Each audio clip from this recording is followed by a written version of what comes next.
모더니즘의 13번째 시간입니다. 오늘은 서양의 일본 따라하기. 이게 뭔 소린가? 서양 일본을 따라했다. 고우나 모네, 세잔, 뭐 클림트 이런 유명한 양반들 있지 않습니까? 고 별이 빛나는 밤, 뭐 클림트, 키스 되게 유명한 그림들이죠.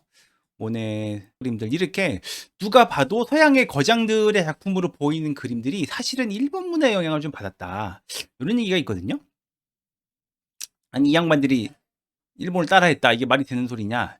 요거를 이제 자포니즘이라고 합니다. 자포니즘. 저희가 그 일본을 따라했다는 게 좀 상상이 잘 안 되시겠지만 그림에 남아 있습니다. 에두아르 마네고 요거 그림 보시면 이렇게 막 일본 그림들이 막 있죠. 뭔지 모르게. 그다음에 이거는 이제 그 까미유, 그러니까 모네의 와이프예요. 모네의 마누라인데 마누라를 저기 기모노를 입혀놨어요. 그래서 이렇게 입혔다는 건데 실제로 유행이 있었다고 합니다. 요건 휘슬러의 그림인데 보시면 이것도 마찬가지로 기모노를 입고 있죠. 저희가 보기엔 좀 유럽 애들이 이때 기모노를 입었다는 게 상상이 잘 안 되는데 실제로 그랬다고 합니다. 요런 것도 있어요. 기모노 입고 찍은 오페라도 있습니다. 미카도라고 당시에 굉장히 인기가 많았다고 합니다. 계속 매진되고. 근데 이 그림에도 영향을 줬다. 이게 고어 그림이거든요. 이거 고어 그림 안 같잖아요. 보시면 막 한자 써 있습니다. 이게 고어가 이제 요 한자를 알았을지는 잘 모르겠습니다. 하여튼 간에 요렇게 이제 보시면 안도 히로시게라는 그 일본 화가의 그림을 모작한 것으로 보이죠. 그다음에 요거는 이제 탄기 영감. 보면 일본 그림이 계속 이제 이렇게 등장을 하죠. 그다음에 이것도 보시면 기모노 입은 여인을 그렸고 이것도 고흐의 그림입니다. 이거 전형적인 이렇게 막 이런 강렬한 붓질 고흐의 특징이죠. 그다음에 아까 보여드렸던 클림트 같은 경우도 이거 이제 클림트 그림인데 보시면 요거 부채가 그 뭐야 서양 스타일이 아니거든요. 서양 스타일 부채는 뭐 깃털 달린 그런 부채잖아요. 굉장히 많습니다. 이런 식으로 당시에 일본 문화 유행이 좀 있었고 실제로 영향을 줬다는 거죠. 이게 어떻게 된 거냐면 이게 뭐냐면 그 당시에 고관 대작들, 그 귀족들, 뭐 왕들, 뭐 이런 양반들이 돈들이 많지 않습니까? 그러니까 이렇게 일본 것들을 수집해가지고 모으는 방을 따로 마련하기도 했다고 해요. 장식용 방이죠. 그러니까 일종의 고급침인데 요렇게 해서 그 당시에 이제 뭘 수입을 했냐면 일본 도자기 같은 것들을 굉장히 많이 수입을 했다고 합니다. 요게 실제 당시에 거래가 됐던 일본 도자기라고 합니다. 그러면 아니 아시아 나라 많은데 뭐 명나라, 청나라 아니고 일본이었는가? 당시에 아시아에서 유일하게 그 군대 국가였거든요. 무슨 얘기냐면 유럽 입장에서 상대할 만한 국가가 사실은 당시에 일본밖에 없었던 거예요. 우리 입장에서는 좀 슬픈 역사이긴 한데 당시에 이제 우리나라랑 일본이랑 좀 비교해 볼 수 있는 게 요런 겁니다. 그 요거 이제 화승총. 요거 이제 드라마에 있는 장면인데 요거 이렇게 불 붙여 가지고 우리나라가 요런 거 만들고 있을 때 일본은 막 탱크 이거 이제 그 함선인데 항공모함까지 만들고 있으니까 그 기술력 차이가 너무 많이 났던 거죠. 국가 경쟁력 차이가. 전함 이름이 뭐냐면 야마토 전함입니다. 배틀십 야마토, 재패니스 나오죠. 야마토 이름 익숙하시는 분들이 있을 겁니다. 그 소위 그 밀레니얼 세대들 그 스타크래프트 보면 배틀 크루저의 그 궁극기 야마토포죠. 야마토포. 혹시 뭔지 모르실 것 같아서 살짝만 보여드리면 이렇게 되는 거였죠. 그래서 이름이 야마토포인 이유가 이겁니다. 그때 요걸 이제 오마주 했다고 봐야겠죠. 그러니까 이제 그 정도로 국력 차이가 심했기 때문에 이제 당시에 이제 유럽 입장에서는 그 교역을 할 수 있는 국가가 일본이었고 그러다 보니까 이제 문화들이 역수입되고 그렇게 된 것 같습니다. 사실은 이제 뭐 잠깐만 덧붙여서 말씀드리면 일본이 이렇게 빨리 근대화를 이룬 게 조금 이제 여러 가지 측면이 있는데 운이 좋았던 측면도 사실은 좀 있었습니다. 이건 좀 우리 입장에서는 서글픈 역사긴 하지만 1598년에 리프대호라고 요게 이제 요런 배인데 이게 이제 그 불시착을 합니다. 일본에. 원래 명나라 가려고 그러다가 이 불시착을 하는데 이때부터 이 불시착한 네덜란드 선원들이랑 이제 일본이랑 교역을 트기 시작해요. 그래서 좀 근대화를 빨리 이루게 되죠. 그다음에 그 이후에 뭐 이름 들어보셨겠지만 이제 메이지 유신이라 그래서 개화를 하게 되죠. 그러니까 이제 우리나라가 그 여전히 그 이 노비제 양반들 때문에 이제 발전도 못하고 나라가 엉망일 때 이제 이 메이지 유신 때 이제 계급 평등화를 벌써 이루거든요. 그러니까 이제 사실은 일본이 좀 뭐 어쨌든 간에 빨리 근대화를 이루게 됩니다. 그래서 이제 문화가 역수입된 게 이제 이 소위 이제 자포니즘이라고 보시면 될 것 같습니다. 자포니즘이 어떻게 이 고흐의 그림 같은 어떻게 고흐의 그림에 이렇게 영향을 끼쳤느냐 이게 뭐냐면 이런 그림을 뭐라고 부르냐면 우키요에라고 불렀거든요. 우키요에. 우키요에가 뭐냐면 뜻은 이제 한자를 풀이하면 이겁니다. 뜰뿌 세상세 그림회. 이거 일본말로 하면 이제 우키요에인데 부세회. 부세 좀 이상하지만 이게 뜻이 뭐냐면 이제 뜬 세상의 그림이다. 그러니까 뭐냐면 덧없는 세상의 그림이다 이거예요. 요즘으로 치면 이제 잡지 느낌 비슷합니다. 잡지.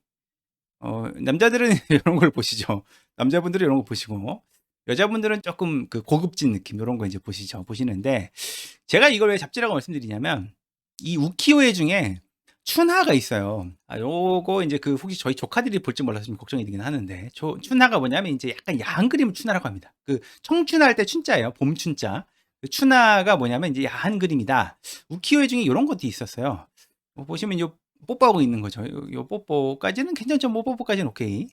뭐 요것도 오케이. 요것도 오케이. 근데 이제 제가 그 영상으로 올려드릴 수 없는 그림이 상당히 많습니다. 이 춘하가 굉장히 야하다. 구독자 200도 안 되는데 채널이 날아갈 수가 있다. 하여튼 그만큼 야합니다. 그래서 우리나라도 있다. 우리나라도 춘하 있습니다. 우리나라 춘하 보시면 이런 거. 이거는 괜찮죠. 그냥 뭐 좀 괜찮습니다. 우리나라도 수위가 상당히 높습니다. 우리나라도 보시면 요 보시면 요거 우리나라 분 머리 스타일 맞죠? 이렇게 머리 이렇게 꼰 머리. 제가 모자이크 처리를 했는데 이거 올리면 채널 폭파됩니다. 이게 그만큼 야하다.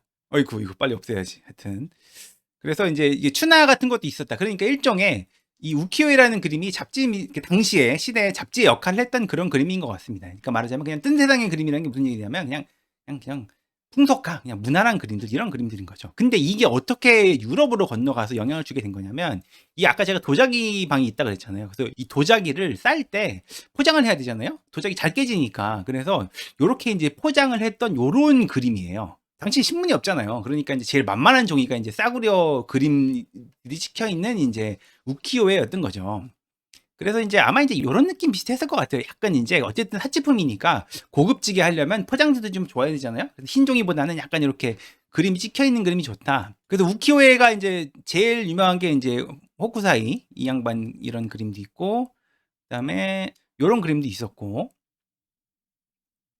당연히 일본 여성들을 그린 우키요에도 있었고 여러 이제 여러 종류의 우키요에가 있었습니다. 물론 야한 것도 있었고 그때나 지금이나 하여튼 그랬죠. 근데 그거를 당시 일화에 따르면 그 에두아르 마네가 요 그림을 이제 그 친구 도자기 하는 친구 집에 놀러 갔다 이거 봤대요. 그래서 이거 대박이다. 그래서 요거를 가져와 가지고 이제 주변 동료 화가들한테 돌려보기 시작했다. 이게 새로운 그림이 있다. 이렇게 하면서 이제 좀 영향을 준 것 같다. 이렇게 얘기를 하는데 영향을 상당히 많이 줬습니다. 상당히 많이 줬다.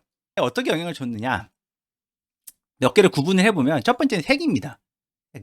고갱의 그림을 보시면 비슷하지 않습니까? 색깔 되게 원색적으로 쓰죠. 원색적. 빨갛고 막 노랗고 파랗고 이렇게 썼는데 원래 이게 서양 회화의 화법이 아니에요.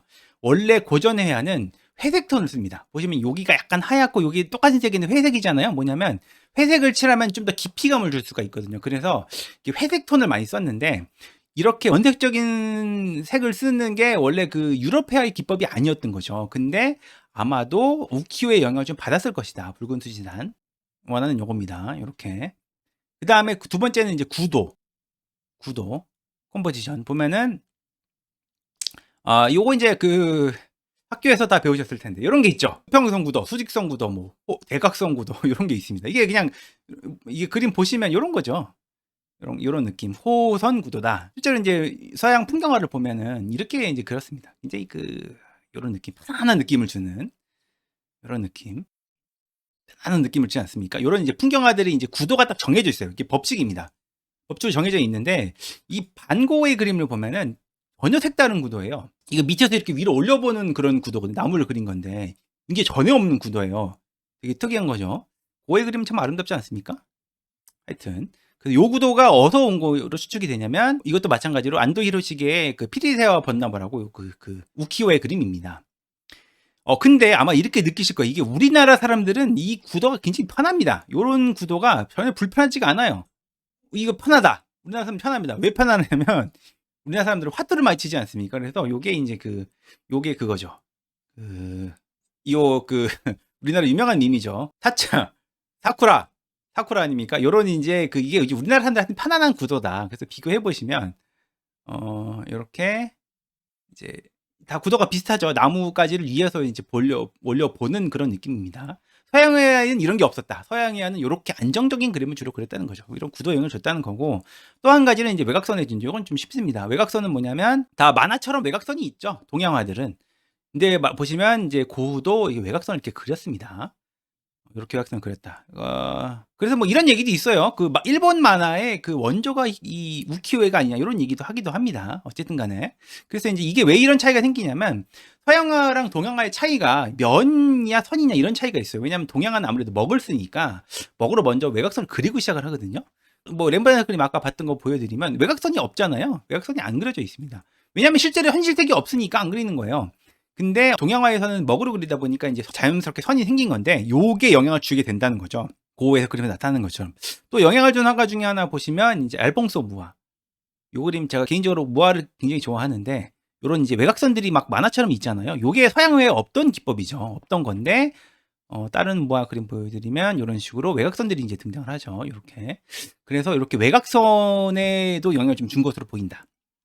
그 다음에 여기까지인데 또 뭐가 있냐면 평면성이라는 개념이 있습니다. 이건 조금 어려울 수도 있는데 플랫니스 평면성이 뭐냐면 보세요. 보시면 이제 모나리자의 그 그림과 모나리자 그림과 요거 우키요에거든요.